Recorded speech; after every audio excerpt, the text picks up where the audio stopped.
तो प्रश्न दिए गए हमको दो प्रोटॉनों के मध्य लगने वाले प्रतिकर्षण बल की गणना कीजिए। तो प्रोटॉनों के मध्य प्रतिकर्षण बल ज्ञात करना है, यानी F का मान जो हमको है वो ज्ञात करना क्या है। जबकि उनके बीच की दूरी, जो बीच की दूरी दो प्रोटॉनों के बीच की दूरी R का मान हमको दिया गया 4.0 यानी 4.0 गुणे 10 की घात -15 मीटर, ये हमको मान दिया गया दो प्रोटॉनों के बीच की दूरी।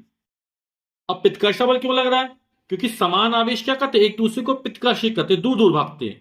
तो प्रोटॉन पर धनावेश होता है तो दोनों प्रोटॉन धनावेश होगा, और समान आवेश क्या करेंगे, एक दूसरे को प्रतिकर्षित करेंगे, इसलिए यहां प्रतिकर्षण बल लग रहा है ना। जबकि असमान आवेश, एक धन आवेश हो दूसरा ऋण आवेश हो, वो एक दूसरे को क्या करेंगे, आकर्षित करेंगे, तो वहां आकर्षण बल लगेगा।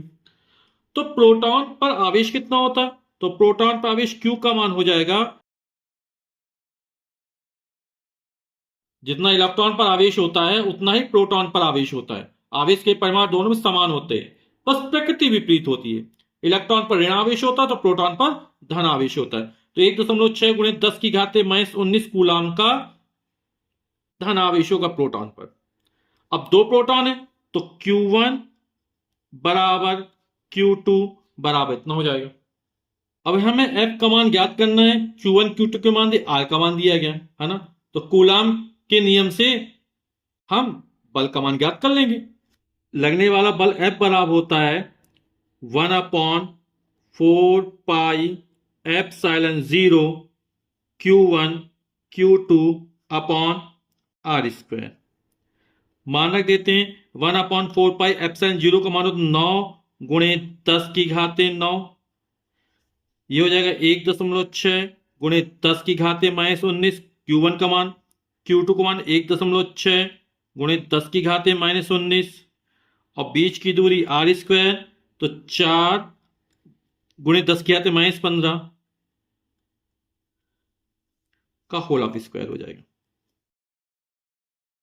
तो हो जाएगा 9 गुणे, यहां 10 की घात -19 है, यहां 10 की घात -19 है, तो -19 -19 -31 हो जाएगा। आधा समान घातें जुड़ जाएंगी तो -31 हो जाएगा। और ये 10 की घातें 9 है गुणे 10 की घातें -38 हो जाएगा। और 16 गुणे 16, 16 गुणे 16 256 होता है ना, 16 गुणे 16, तो ये क्या हो जाएगा 2.56 हो जाएगा, दो नंबर दशमलव लग जाएगा, बटे 4 का वर्ग होता 16, और 10 की घात -15 का वर्ग ये होगा 10 की घात -31 हो जाएगा। ठीक, जब घात के ऊपर घात लगे तो घातों का आपस में गुणा हो जाता है। आप यहां पे 16 16 काट सकते हैं, दशमलव एक बार जाता है ना। अब इसको हल कर, 10 की घात -30 है, ये ऊपर जाएगा तो प्लस हो जाएगा, है ना। तो 10 की घात 30 ऊपर प्लस हो गया, और ये 9 प्लस 30 और 9 कितना 39 हो जाएगा। तो इसको लिख देंगे 9 गुणे 2.56 गुणे 10 की घात 39 गुणे 10 की घात -38 बटे 16। अब आधार सामान्य घातें जोड़ेंगी तो 39 में -38, तो घट जाएगा, 39 में 38 जाएगा, कितना एक बचेगा, 10 की घात 1 यानी 10, और 10 का इसमें गुणा करेंगे तो एक अंक दशमलव खिसक गया 25.6 हो जाएगा। तो इसको लिख देंगे 9 गुणे 25.6 बटे 16।